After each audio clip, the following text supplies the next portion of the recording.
They say you called him a whack job at one point. They add this. In August 2015, she told a New York radio station that he was insulting to women and that his candidacy would hurt the party's efforts to attract female voters. According to her former friends, they continue, she thought Mr. Trump was too awful and ridiculous to be taken seriously. Her revisionism still shocks those who have known her the longest and who remember the disdain she expressed for Mr. Trump back then. So the question is when, more importantly, why did you change your mind about President Trump? Well, Shannon, it's a disgrace that you would quote the New York Times with nameless, faceless, but they're quoting your sources. Friends, so I'm giving you a chance to respond to Shannon, that. Shannon, they're not quoting my friends. Those names are not included because they are false smears. I was attacked. To be fair, there are a number of names of people. Just to be fair, there are a number of names of people. What's up, everybody? Major Retired Richard Ojeda here. And all right, let's dive into the chaotic world of the GOP absurdities. First up, we've got Congresswoman Elise Stefanik, who had a bit of a meltdown on Fox News this past Sunday. Let me ask you, though, because they quote you on a radio station calling him insulting to women. Is that a misquote? Did you not say that? I said the statement that the Democrats leaked out in 2016, that was insulting. However, Shannon, I stood by and supported him, and I strongly support him. And he has done so much to promote women in senior positions, as well as promote women's economic opportunity that we experienced under the 4 years of his administration. So I've been proud to support him. It's a disgrace that you would take a New York Times article and just read negative quotes when the reality was I was the only Republican elected woman from the Northeast who voted for him in 2016, who has strongly supported him, and I'm proud to be one of his strongest allies today. Host Shannon Bream dared to bring up Stefanik's past remarks about Trump being a whack job and insulting to women during the 2016 cycle. But oh boy, Stefanik wasn't having any of it. She went into full defense mode, dismissing the criticisms like they were yesterday's news and doubling down on her undying loyalty to Trump.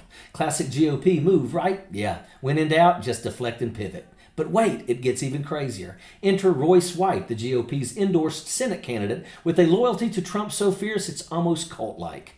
The guy has basically stirred up quite the controversy with his incendiary remarks about Jews, Israel, and pretty much everything else under the sun.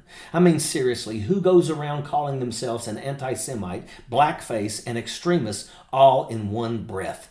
There's not a thing that could happen. Donald Trump could get up on stage, pull his pants down, take a up at the podium, and I still would never vote for you Democrats again. Let that sink in. It's like he's trying to win a prize for most offensive self-description on social media. And don't even get me started on his sexist remarks. Someone needs to tell White that it's 2024, not 1824. Now let's shift our attention to the GOP's favorite pastime, avoiding tough questions like they're hot potatoes. A verdict in the Trump trial could come next week if he's convicted. Could you support him still? I'm not.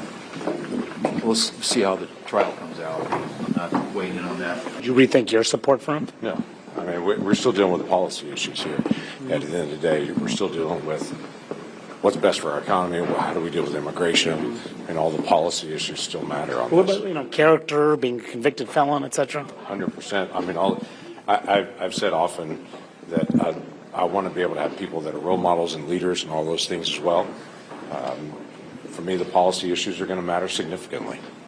Take Senator John Thune, for example. When CNN's Manu Raju asked him whether he'd vote to convict or acquit Donald Trump in his upcoming trial, Thune danced around the question like a pro. He cited constitutional reasons for his previous vote to acquit Trump, but conveniently forgot to mention that whole inexcusable actions part. And then there's Senator James Lankford, who waxed poetic about the importance of leadership integrity without actually saying whether he'd support convicting Donald Trump. It's like they're playing a game of political dodgeball, and the American people are the ones getting hit in the face with the ball. Will you accept the election results of 2024 no matter what happens, Senator? No matter what happens? No, if it's an unfair election, I think it's going to be contested by either side. Senator, no matter who wins. I think you're asking the wrong person. The Democrats are the ones that have opposed every Republican victory since 2000. Every single one. It's Hillary Clinton. No Democrat has refused to concede. Hillary Clinton conceded. Senator, will you accept the election results? Hillary Clinton said the election was stolen from her and that Trump was illegitimate. Kamala Harris agreed. Senator, we have Democrats now. Senator, she conceded the election. and attended the inauguration. She said that Trump was illegitimate. She said that the election had been stolen. Kamala Harris agreed. But the piece de resistance of the GOP circus has to be Senator Marco Rubio's performance on Meet the Press.